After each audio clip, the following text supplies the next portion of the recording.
महिला आरक्षण विधेयक संसदेत नामंजूर झाल्यानंतर महायुतीने आक्रमक पवित्रा घेतलाय। महायुतीकडून जांभोरी मैदान ते वरळी डोमपर्यंत जनआक्रोश मोर्चा काढण्यात आला। या मोर्चातून अपडेट जाणून घेऊयात। अभिषेक मुठाळ आपल्यासोबत आहे। अभिषेक, काय म्हणणं आहे मोर्चेकऱ्यांचं, काय मुद्देत मोर्चेकऱ्यांचे?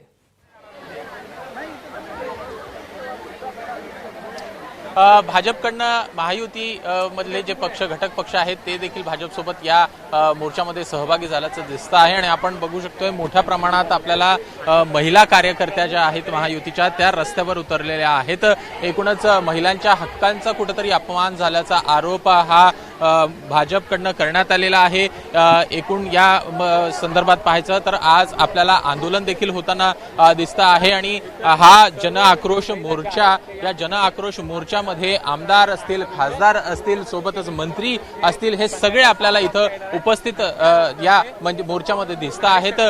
प्रामुख्यानं पाहायचं तर महिला जे कार्यकर्ते आहेत त्यांची संख्या ही लक्षणीय दिसत आहे।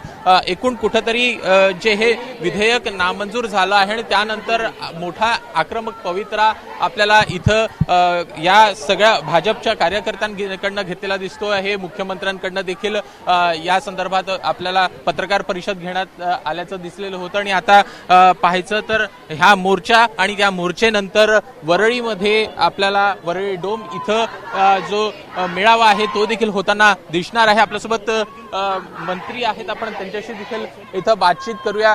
प्रामुख्यानं कशा पद्धतीनं सगळा ह्या स्वरूप आहे ते आपल्याला इथं दिसतं आहे। प्रामुख्यानं जर पाहायचं तर साधारणपणे 9 ते 10 हजार महिला कार्यकर्त्यांची संख्या आपल्याला इथं दिसत आहे। आपल्यासोबत गिरीश महाजन, आपण त्यांच्याशी बातचीत करूया।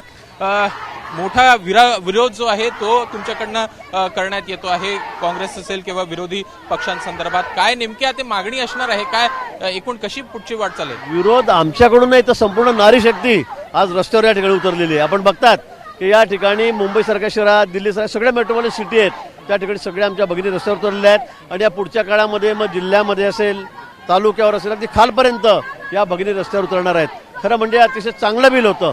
महिलांचं सक्षमीकरण करण्याच्या दृष्टी असेल, महिलांना राजकारणाच्या दृष्टी असेल, पण या ठिकाणी काँग्रेसने जाणीवपूर्वक फक्त राजकारण म्हणून दुसरं पण असा एक आरोप होताना दिसतो की 2023ला हे बिल आणलेलं होतं तरीही देखील पुन्हा आणण्यात आलंय। मला वाटतं काल देवेंद्रजींनी सगळं स्पष्ट केलेलं आहे।